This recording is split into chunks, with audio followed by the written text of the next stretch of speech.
Have you ever said yes when everything inside you was screaming no? Most people believe that giving until they're empty is the same as being kind. But there is a difference between kindness and self-abandonment. And in today's story, you will see what happens when someone finally learns to see it. Let me tell you about a woman named Elena. Elena lived in a coastal town where the wind always smelled of salt and the mornings arrived quietly.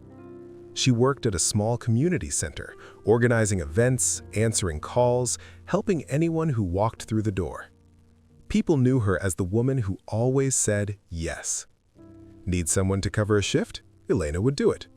Need help moving furniture? Elena would come. Need a listening ear at midnight? Elena's phone was always on. She told herself this was who she was, a helper, a giver, someone people could count on. But if you looked closely, you would see something else. The tiredness around her eyes, the way she held her coffee cup with both hands as if it was the only thing keeping her steady. The small tremor in her voice when she said, "Of course, I'll help," even though her calendar was already full. Elena had not taken a full day off in 2 years. She had not finished a book in months because every time she tried to read, someone needed something. Her apartment was quiet, but not peaceful.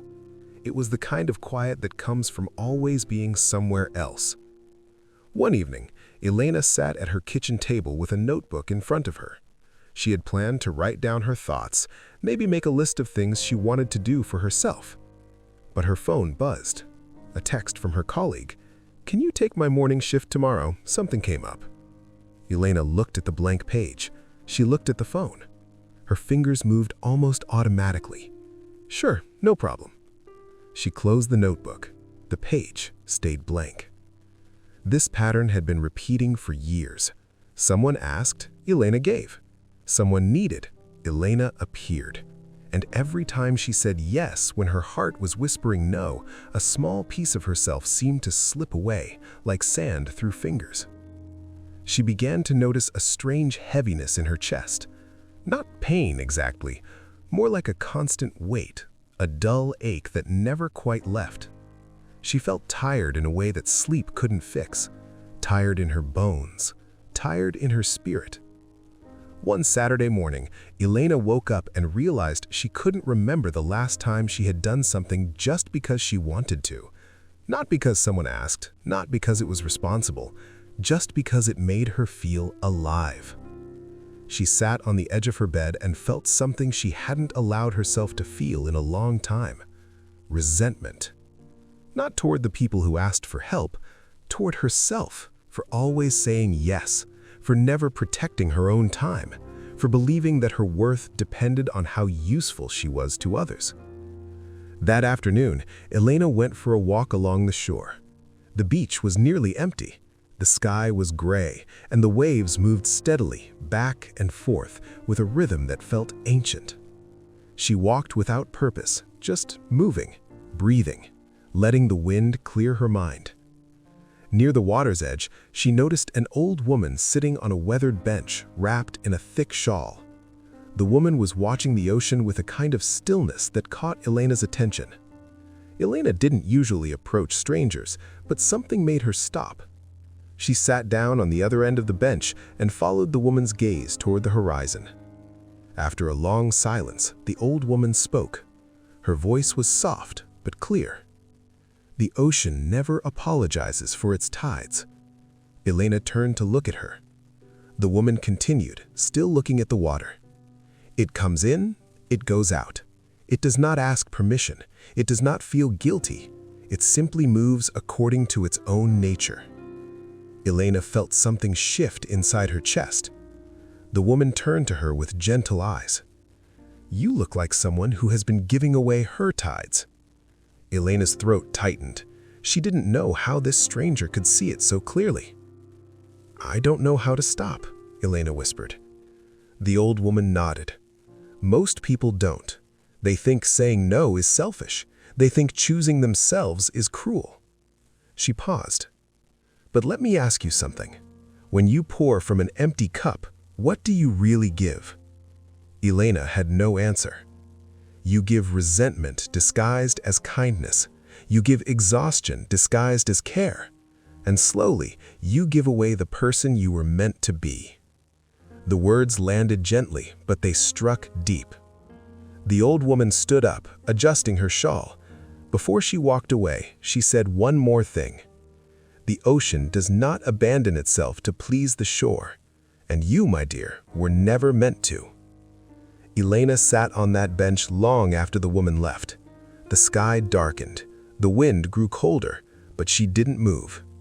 She thought about all the times she had said yes when she meant no, all the times she had ignored her own needs to meet someone else's, all the times she had put herself last and called it love. And she realized something that both frightened and freed her. No one had forced her to do this. She had chosen it. And if she had chosen it, she could choose differently. The next morning, Elena's colleagues sent another text. "Can you cover my evening shift? I have plans." Elena stared at the message. Her fingers hovered over the keyboard. The old automatic response tried to surface. "Sure, no problem." But this time, she paused. She took a breath, and she typed something new. "I can't this time. I hope you find someone." Her hand shook as she pressed send. Her heart raced. A wave of guilt washed over her, thick and familiar. But underneath the guilt, there was something else. Something small and fragile. Relief. The response came quickly. "Oh, okay, no worries." That was it. No anger, no disappointment, just acceptance. Elena sat with that realization. The world had not ended. The person had not hated her. Life had simply continued. Over the following weeks, Elena began practicing small acts of self-respect. She started saying no to things that drained her. She stopped answering her phone after 9 p.m. She took Sundays for herself, no exceptions. At first, it felt wrong, uncomfortable, like wearing shoes that didn't quite fit. Some people were surprised. A few seemed hurt. One friend even said, "You've changed." Elena smiled softly. "Yes, I have." Months passed. Elena began filling her life with things that had nothing to do with being useful to others. She joined a pottery class and made wonky bowls that nobody needed. She started taking morning walks before work just to watch the sunrise. She bought a plant and kept it alive, then another, then a small garden on her balcony. She finished books. She cooked meals just for herself. She sat in silence without feeling guilty about it. Elena learned that choosing yourself is not the same as abandoning others. It is the act of acknowledging that you are also someone worth caring for. She learned that boundaries are not walls, they are doors, and you get to decide who walks through. She learned that people will always need things, and that's okay, but you don't have to be the answer to every need. She learned that real love, true friendship, genuine connection, these things can hold space for your no without crumbling. And she learned that the people who can't accept your boundaries were never respecting you in the first place. They were using you, and there is a difference. 1 year after that conversation on the beach, Elena saw the old woman again. Same bench, same shawl, same calm presence. Elena sat beside her without hesitation this time. "I remember you," the woman said. "You changed my life," Elena replied. The woman shook her head gently. "No, my dear. You changed your own life. I just reminded you that you could." They sat together in comfortable silence, watching the ocean move according to its own rhythm. Coming in, going out, never apologizing. And Elena understood now. She was like the ocean. She had her own rhythm, her own tides, and she didn't need to apologize for honoring them. Maybe you see yourself in Elena's story. Maybe you too have been saying yes when you mean no, pouring from an empty cup and wondering why you feel so drained. Self-respect is quiet. It doesn't announce itself. It simply exists, like a boundary line drawn in the sand. When you start choosing yourself, Some people will be uncomfortable. They will call you selfish. They will tell you that you've changed. And you can smile softly and say, "Yes, I have." Because choosing yourself doesn't mean you stop caring for others. It means you stop disappearing in the process. The ocean does not apologize for its tides, and you were never meant to shrink yourself to make room for others. So the next time you feel that familiar pull to say yes when your heart is whispering no, pause. Remember that you have tides too, and you don't need anyone's permission to honor them. You can practice this quiet, powerful art of choosing yourselves, without guilt, without apology, just with the gentle certainty that you are worth it.